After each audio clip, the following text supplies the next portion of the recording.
Perkenalkan, nama saya Fikri Rifkianor, NIM 203020211003, mata kuliah Belajar dan Pembelajaran, dosen pengampu Ahmad Eko Suryanto MPD.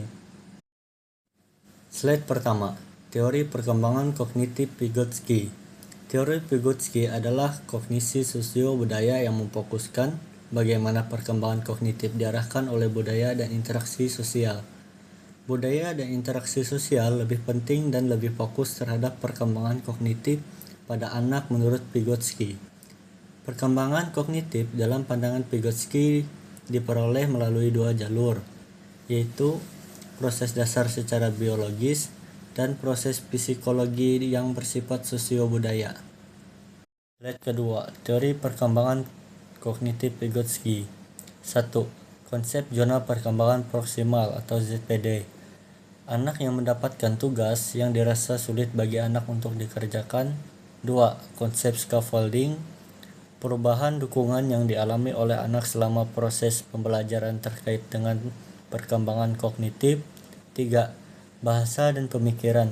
Pembicaraan yang dilakukan oleh anak tidak hanya untuk berkomunikasi saja, melainkan untuk membantu mereka dalam memenuhi kebutuhan mereka. Selanjutnya, menurut Vygotsky, perolehan pengetahuan dan perkembangan kognitif seseorang berkaitan dengan teori sosiogenesis.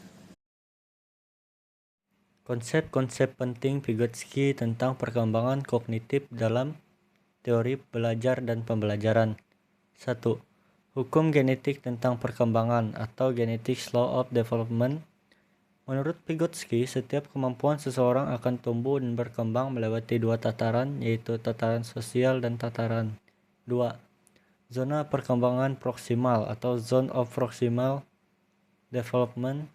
Menurutnya, perkembangan kemampuan seseorang dapat dibedakan ke dalam dua tingkat, yaitu tingkat perkembangan aktual dan tingkat perkembangan potensial. 3. Meditasi. Kunci utama untuk memahami proses-proses sosial dan psikologis adalah tanda-tanda atau lambang-lambang yang berfungsi sebagai mediator. Bagi Vygotsky, situasi sosial perkembangan mewakili momen awal semua perubahan dinamis yang terjadi dalam perkembangan selama periode tertentu. Situasi sosial perkembangan terdiri dari apa yang diharapkan oleh masyarakat pada anak di usia tertentu, jenis kegiatan dan interaksi apa yang ada untuk mereka, dan jenis peranti mental apa yang dibantu penguasaannya oleh orang dewasa. Selanjutnya, Vygotsky memandang perubahan dalam situasi sosial perkembangan sebagai mekanisme yang memajukan perkembangan dengan memberi piranti mental yang baru dan lebih maju yang harus membentuk kemampuan anak yang berkembang. Vygotsky membedakan dua tahap perkembangan. 1. Aktual atau independent performance. 2. Potential assisted performance. Ada 3 klaim dalam hal ini menurut pandangan Vygotsky Tapan 1998. 1. Keahlian kognitif anak dapat dipahami apabila dianalisis dan diinterpretasikan secara developmental. 2. Kemampuan kognitif dimediasi dengan kata, bahasa, dan bentuk diskursus yang berfungsi sebagai alat psikologis untuk membantu dan mentransformasi aktivitas mental. 3. Kemampuan kognitif berasal dari relasi sosial dan dipengaruhi oleh latar belakang sosiokultural.